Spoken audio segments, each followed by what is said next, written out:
catcalling ini kan masuk kategori street harassment atau bahasa Indonesia pelecehan lah. Pelecehan yang bisa dilakukan secara verbal maupun non-verbal di ruang publik ya, di tempat umum biasanya terjadi. Yang melakukan catcalling itu ada dua kemungkinan nih. Yang pertama, memang karena dia pengen kenalan. Ya. Terus yang kedua, alasannya memang karena dia bercanda. Kamu motor itu saya coba gitu ini.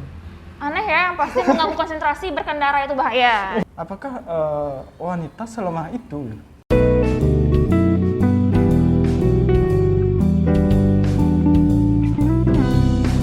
Halo teman-teman, kembali lagi di konten psikologi dari Citaneng Iwano. Dan tamu kita kali ini adalah seorang teman yang sudah lama menghilang dan sekarang kita undang kembali ke sini. Perkenalkan, Afril Katlea.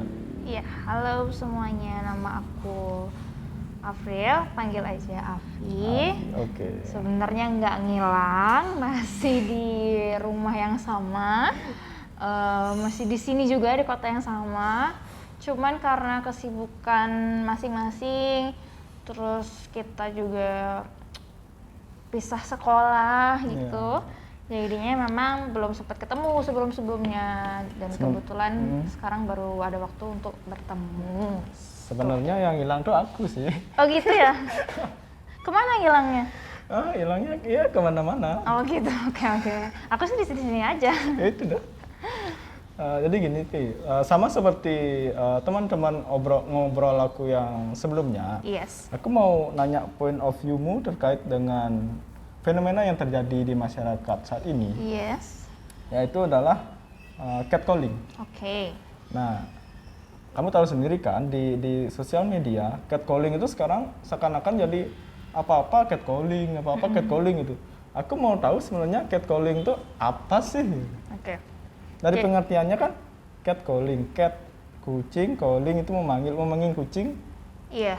Jadi sebenarnya itu istilah yang dipakai oleh orang barat sana. Itu kan bahasa Inggris ya, catcalling. Emang istilahnya emang buat manggil kucing sebenarnya. Cuman zaman sekarang catcalling itu bukan buat manggil kucing aja guys, tapi juga memanggil manusia gitu dengan cara catcalling, dengan cara memanggil kucing gitu. Nah, menurutmu? Yes. Aku tahu sih yang kasus, ada beberapa kasus tentang catcalling kan. Tapi menurutmu sendiri itu dampaknya besar nggak sih kalau catcalling kayak gitu? Dampaknya ke mana dulu? Ke korban atau ke pelaku? Ke korban. Kalau ke korban tentu aja catcalling ini kan masuk kategori street harassment atau bahasa Indonesia pelecehan lah. Pelecehan yang bisa dilakukan secara verbal maupun non-verbal di ruang publik ya, di tempat umum biasanya terjadi. Dampaknya tentu aja banyak. Bisa jadi si korban merasakan perasaan takut, risih, atau terhina, atau bahkan trauma karena konteks tempat catcalling itu terjadi dan sebagainya. Banyak hal-hal yang bisa terjadi akibat dari catcalling sebenarnya. Sebelumnya SOP-nya catcalling dulu nih ya. Maksudnya gininya. Pertama kan ada yang ngobrol, nongkrong gitu. Cowok nongkrong gitu. Terus datang cewek. Iya. Terus dirayu-rayu gitu ya. Itu yang namanya catcalling. Sebenarnya bukan dirayu ya, entah itu tujuannya untuk merayu atau apa. Banyak motif ya terjadinya catcalling. Intinya catcalling itu sebuah perilaku tindakan di mana seseorang melakukan suatu ekspresi verbal maupun non-verbal dengan cara bersiul ataupun mengeluarkan kata-kata yang bersifat seksual terhadap karakteristik si korban. Misalkan cewek pakai baju merah, cewek rambutnya panjang, cewek yang pakai celana pendek, kayak gitu. Seperti itu, kurang lebih seperti itu. Ada juga kan, nah ini teman-temanku nih agak-agak gimana, ada yang bilang Assalamualaikum Ukti kayak gitu. Oh iya, ada juga. Aku tahu banyak ya kayak gini. Pengalaman. Oh, enggak dong. Teman-teman di sekitar. Oke. Saksi berarti ya. Saksi Ah, terjadinya saksi, ya. catcalling di masyarakat. Gitu. Saksi yang aktif gitu. Oke, saksi bukan saksi yang pasif ya, saksi aktif gitu. Terus. Nah, aku sekarang mau berada di posisi si cowoknya. Maksudnya Pelaku. biar konten ini adil lah gitu, nggak memihak satu dua pihak kan. Aku merasa yang melakukan catcalling itu ada dua kemungkinan nih. Yang pertama memang karena dia pengen kenalan. Ya. Terus yang kedua alasannya memang karena dia bercanda gitu. Terus kalau aku memang sih kalau pas lihat kejadian itu memang aku merasa malu, maksudnya kok dia kayak gitu. Saya temanku. Teman-temanmu. Tapi lambat laun hal itu menjadi suatu hal yang wajar nggak sih, maksudnya ini ada cewek datang menarik gitulah sebenarnya. Oke. Terus kalau dia memang menarik terus di catcalling gitu, berarti kan dia berhasil menarik perhatian si cowoknya dong, teman-temanku gitu lah istilahnya. Menarik perhatian si cewek. Cowoknya menarik perhatian si cewek. Enggak, cewek itu kan lewat, terus dia menarik lah gitu, pakaian apa gitu misalnya. Oh, dari Terus pihak ceweknya nih. Berarti berhasil dia dong untuk menarik si cowok agar terekspos pandangannya dia ke dia gitu. Pertama, menurutku, Nah ini menurut ini. kan nggak semua orang cewek bertujuan untuk menarik perhatian lawan jenis. Jadi nggak semua kayak gitu, gitu loh. Yeah. Jadi sebenarnya pikiran-pikiran seperti itu tuh, itu pikiran-pikiran kita aja yang mikirin orang lain mungkin gini ya, orang lain mungkin gitu ya. Sebenarnya enggak sih, nggak selalu seperti apa yang kita pikirkan. Overthinking sih itu jatuhnya, berlebihan berpikir seperti itu. Padahal orang lain belum tentu berpikiran seperti itu gitu. Kitanya aja yang berpikir kayak gitu.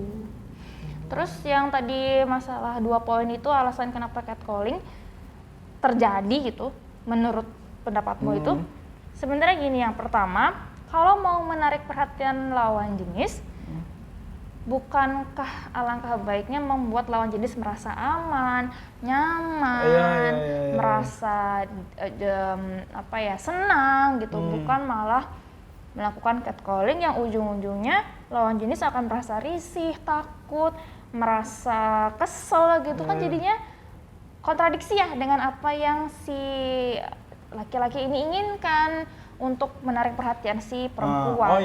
Maksudnya menarik perhatian gitu dengan siulan, dengan apa. Iya, itu jatuhnya justru negatif ya.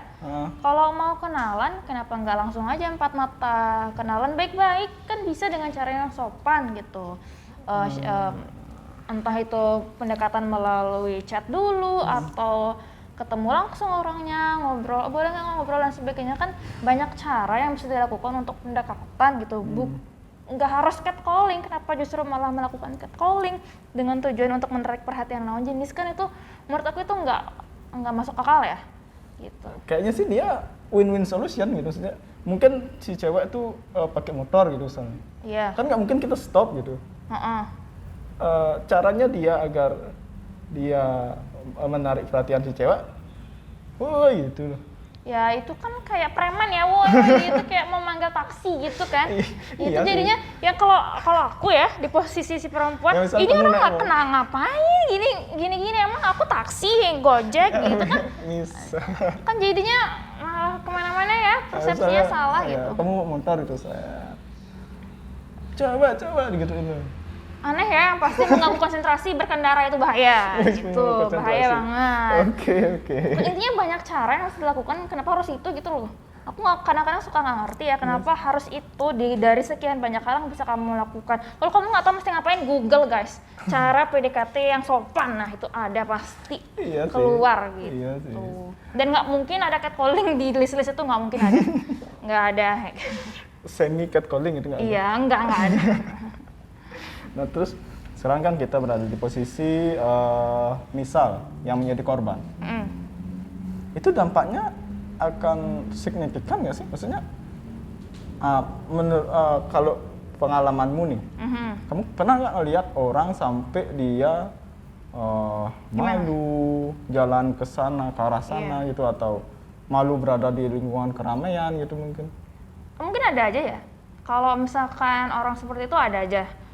Kalau dari pengalaman pribadi aku memang awalnya takut dan merasa kayaknya Oh, kalau ini ada yang pribadi? iya Nggak apa-apa pengalaman di-share? nggak apa-apa atau udah lama dan jadi pembelajaran mungkin ya nanti buat Oh, iya, teman-teman iya, iya. seusia aku pada waktu itu masih remaja, Ya. masih belasan tahun, nggak tahu apa dalam artian nggak ngerti catcalling itu apa, bener atau enggak, Betul. kok terjadi, bahkan sama seusia yang sebaya kita yang melakukan itu terhadap orang-orang yang seusia sama juga kayak aku waktu itu 10 tahun lalu. Kamu mungkin nggak tahu mau ngapain. Nggak ngerti, pertama ya. kali nggak ngerti kenapa, emang ada yang salah sama saya gitu. Betul. Emang ya seperti itu awalnya, terus lama kelamaan karena ya terjadi beberapa kali kemudian awalnya nggak tahu kenapa, mungkin ada yang salah atau bagaimana, lalu ngerasa kesel sendiri kan, tapi kan nggak mungkin ngelawan ya.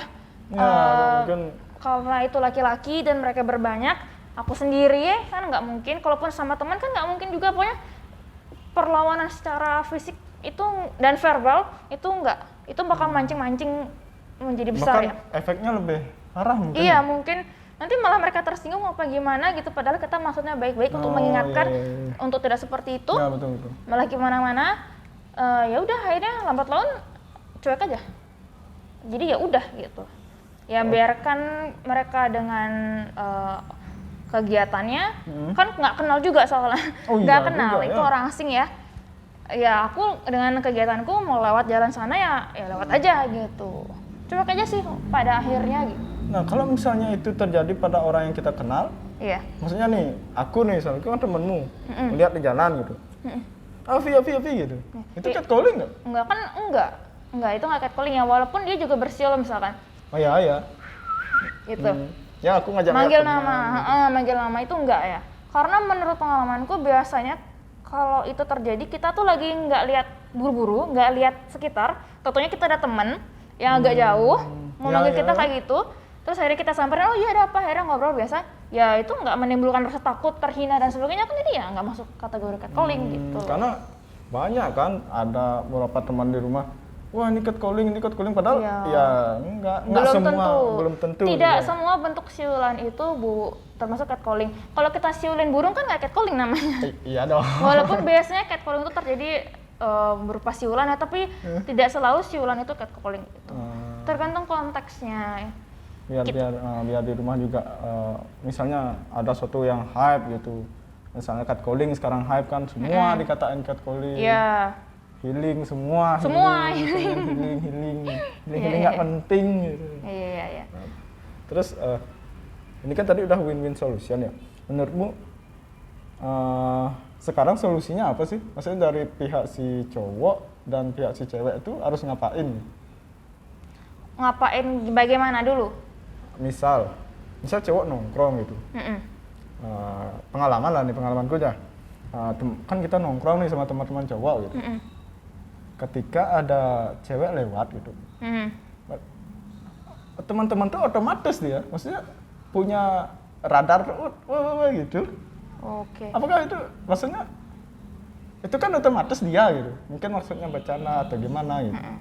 Ya, jadi balik tadi 2 poin sebenarnya aku belum bahas yang bercanda itu. Oh iya tadi yang Jadi gini loh, pembelajaran aku selama ini sampai pada kesimpulan bahwa bercanda itu kan dilakukan lebih dari satu pihak. Kalau kita sendirian berdialog itu kan namanya monolog, bukan bercanda. Bercanda kan lebih dari satu pihak ya. Iya. Dua atau lebih. Ketika dua pihak atau lebih itu merasa itu hal yang lucu atau memang menyenangkan, itu disebut bercanda ya. Tapi kalau misalkan salah satu pihak atau istilahnya kalau dari dua pihak salah satunya ada yang merasa itu tidak lucu atau justru malah menyebalkan, itu nggak bercanda guys. Itu sama sekali bukan kategori bercanda itu. Jadi perlu diperhatikan sekali definisi bercanda itu apa, bagaimana melakukannya, dan efeknya bagaimana, itu benar-benar diperhatikan lagi ya. Kalau misalkan catcalling itu dikategorikan bercanda, kenapa korbannya atau yang ya si perempuan lah misalkan merasa kesel gitu kan, berarti itu bukan bercanda ya. Si pelakunya aja yang merasa, padahal yang ditujui, yang dilakukan catcalling itu nggak merasa seperti itu gitu. Berarti kita perlu memahami konteksnya dulu dong. Iya, biasanya. memahami dulu catcalling itu apa. Isinya gini deh, sopan santun itu menurutku nggak masuk kategori sopan santun ya, hal seperti itu. Sopan santun tuh hanya bisa dilakukan ketika kita ke pengadilan. Oh, kok gitu? Terus sekarang kembali ke catcalling tadi ya. Iya. Biasanya, biasanya kan pelakunya kan biasanya cowok kan. Biasanya. Dan Tidak selalu. Ya, kamu sini bilang tidak terlalu. Iya, tidak selalu. Kalau aku yang bilang kayak gitu kan kesannya Membela diri kan. iya. Berarti kan kamu nyadar itu tidak selalu cowok seperti itu kan. Literatur yang aku baca nggak selalu mengatakan bahwa laki-laki pelaku, perempuan korban, nggak. Iya, betul. Untung ngajak kamu. Iya. Coba cowok di sini. Kita merasa kalau aku ngajak cowok ngobrol kayak gini, kita ngerasa gini loh, kita ngerasa membela diri gitu. Iya. Kita nggak kayak gitu kok gitu, padahal kita cowok-cowok gitu. Berarti kamu sadar kan tidak selalu, ada aja mungkin satu berbanding sekian yang justru pelakunya perempuan, korbannya laki-laki, ada aja sih. Iya. Nah mungkin itu kebanyakan cowok ya, oke. Terus kenapa? Apakah wanita selemah itu? Bukan selemah itu ya, gini loh. Mata lelaki itu memandang wanita selemah itu gitu. Apakah kayak gitu? Bukan ya, bukan lemah atau bagaimananya sih, ini lebih kepada yang aku baca, salah satu faktornya itu ini adalah efek dari adanya budaya patriarki.